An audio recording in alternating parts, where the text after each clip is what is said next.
What's up everyone and welcome back to the MMA Zone. Today, let's get started with Michael Chandler accepts fight with Max Holloway. Although Dana White recently revealed that Michael Chandler would likely wait to fight Conor McGregor, Iron Mike has now seemingly accepted a fight with Max Holloway. When one fan suggested the two fight, Chandler responded with a saluting emoji. Chandler then made two separate posts, one which read, "Blessed man forever," with a photo from Gladiator with his face edited in, and another that read, "Bravo Mike Foxtrot." As fans were quick to point out, both captions spell out BMF when taking the first letter of each word, leading many fans to wonder whether a Chandler vs. Holloway fight could be in the works.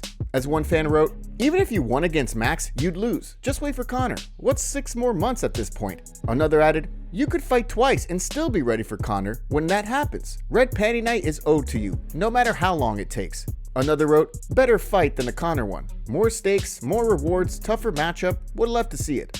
One Holloway fan responded writing, "You have no chance with Holloway. He's gonna find your chin. You don't want to risk getting knocked out." As one fan suggested, "You do need to get in there, forget Conor. If he comes back, Dana owes you that fight." Another fan pointed out that Holloway is expected to fight Ilia Topuria, writing, "Would love the fight, but I do think Max versus Ilia would also be fantastic. Hunt down the Irishman and get your bread." Despite the possibility of a Chandler-Holloway fight, according to McGregor's teammate, Peter Queally, he's hearing that a fight between McGregor and Chandler will be rescheduled for September. If that's the case, the UFC would likely have to create an extra pay-per-view event in September, given that the promotion reportedly doesn't want the fight to headline the UFC 306 event at the Sphere. Next up, let's take a look at Joe Rogan reacts to Khalil Roundtree ban for PEDs. Fans were expecting to see Jamal Hill and Khalil Roundtree throw down in a co-main event spot at UFC 303 later this month. However, Roundtree ended up being hit with a 2-month suspension due to unknowingly taking a banned substance. After accidentally ingesting a product that contained DHEA, Roundtree contacted Jeff Nowitzki to explain the situation and provide proof that he was unaware the supplement sent to him contained DHEA. Joe Rogan reacted to the situation on a recent episode of the Joe Rogan Experience this week. You know, the UFC had a guy that accidentally took something that had DHEA in it. A real high-level guy, Khalil Roundtree, and he was supposed to be fighting Jamal Hill in 3 weeks.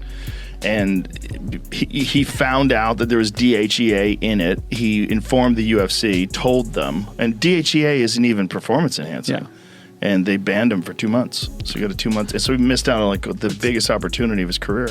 As fate would have it, even if Roundtree hadn't accidentally taken the banned substance, the fight wouldn't have come to fruition, with Jamal Hill sustaining injuries to his ACL and meniscus that ultimately forced him out of the bout. Next up, let's take a look at Robert Whittaker believes Ikram Aliskerov is a tougher fight than Khamzat Chimaev. On Saturday, Ikram Aliskerov will have the unique opportunity to defeat a top-ranked contender despite not being ranked himself. While the odds have Whittaker sitting as the favorite, the Reaper believes that his new opponent is actually a tougher fight than Khamzat Chimaev. Speaking to media members this week in Saudi Arabia, Whittaker broke down the fight, highlighting just how well-rounded Aliskerov is. Whether or not he's more you can look at it on paper that he might be more dangerous because of how well-rounded he is.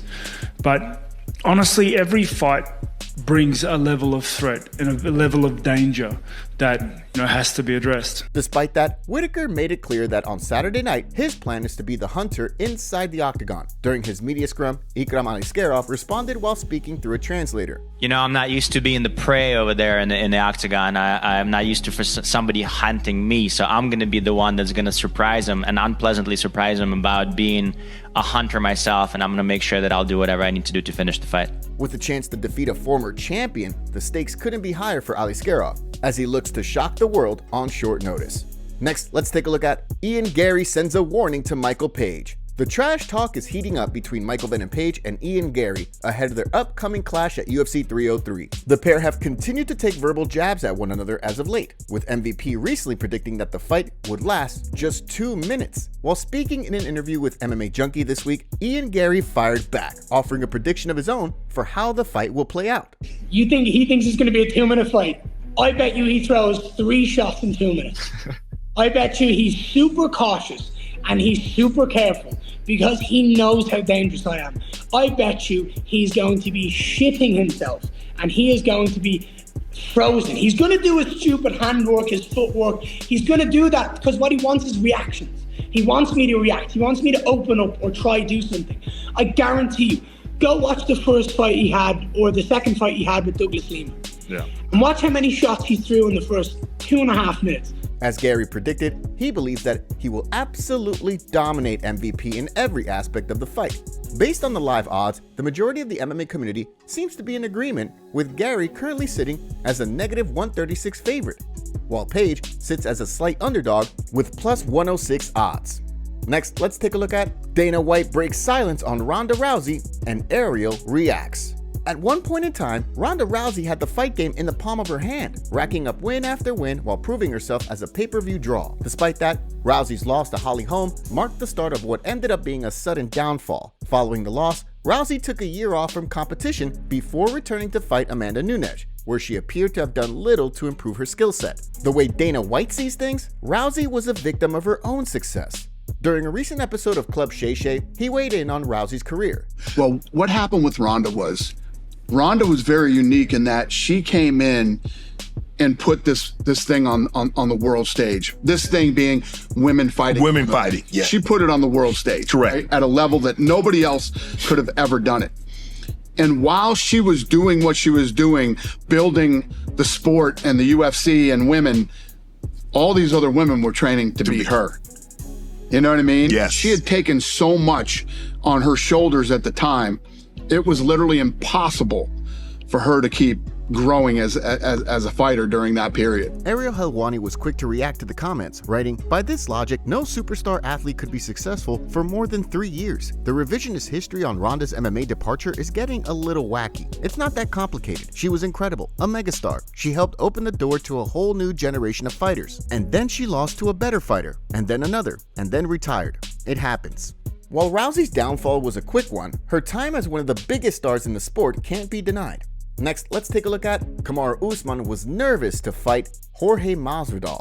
The circumstances surrounding the first Kamaru Usman-Jorge Masvidal fight were nothing short of chaotic. Just over a week out from the fight, Usman's original opponent, Gilbert Burns, was forced out of the fight on short notice thanks to a positive COVID-19 test. In response, the UFC booked Jorge Masvidal to step in on short notice amid a 3-fight win streak that had seen his popularity soar to new heights. While speaking with the original BMF on an episode of the Pound for Pound podcast, he admitted that he was nervous before the fight. I'm trying to make the mental switch, like, oh, I'm going to be fighting a different style.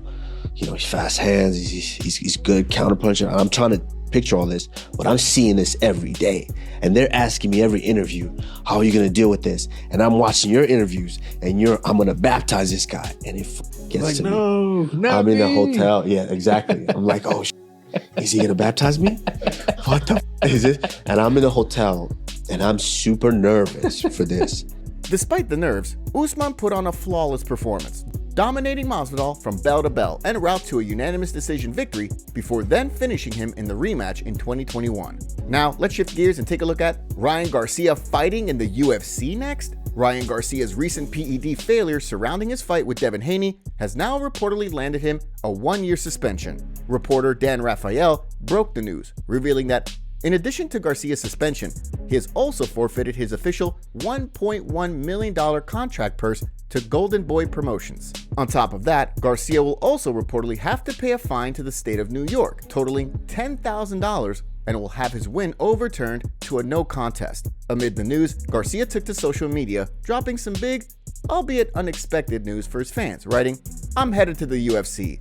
He then followed it up with 2 posts aimed at Dana White. First writing, "Dana, I want my 50 G's. He then made another post writing, "For real, Dana White, hit me up." Of course, it's highly unlikely that the UFC decides to sign Garcia, and even more unlikely that Dana White co-promotes a bout with his longtime rival, Oscar De La Hoya. On the heels of the news, Conor McGregor took to Instagram, questioning why Golden Boy gets a piece of the fine, writing, "How are Golden Boy getting a cut of the fine? Their fighter was dirty, and they get a cut of the fine, huh?" With Garcia out for a year, the landscape of the boxing scene will likely look quite different once he returns. Conor McGregor breaks silence on his injury that made him pull out of UFC 303. He wrote on Instagram with the caption, "Man, we were so effing super ready for this fight, it is absolutely gut-wrenching to take. I want that new Bugatti. How gun justify to myself getting that now without banking these fights. We had a lapse in concentration and engaged in a training session without wearing the full protective gear, and I hit the toe off the elbow and broke the toe clean. It needs a few weeks, that's it. I couldn't justify to my team or fans that I make the walk hindered. That walk has been seen. This next walk has got to be, and it will be, 100% Conor McGregor. The fans deserve it and we're getting close. A slight lapse in concentration and a nuisance of an injury was picked up. That's it. Take the lesson and move forward. I will get this back. I've got to. I've got 2 fights left on my contract. I've got Bugattis and more yachts on my mind. I'm coming to shine. I gotta just take my time, cause I still got yachts and Bentleys and mansions and all the rest. You know yourself, but you get me. I'll be back. See you soon. See you at the top, Chandler or not.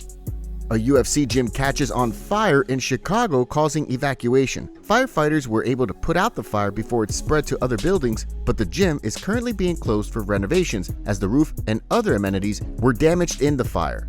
This morning, cleanup efforts are underway after a fire at a gym in Orland Park. Flames broke out yesterday afternoon near the electrical panels of the UFC gym. Smoke filled the building and the fire quickly spread. The gym was evacuated and there are no reports of injuries.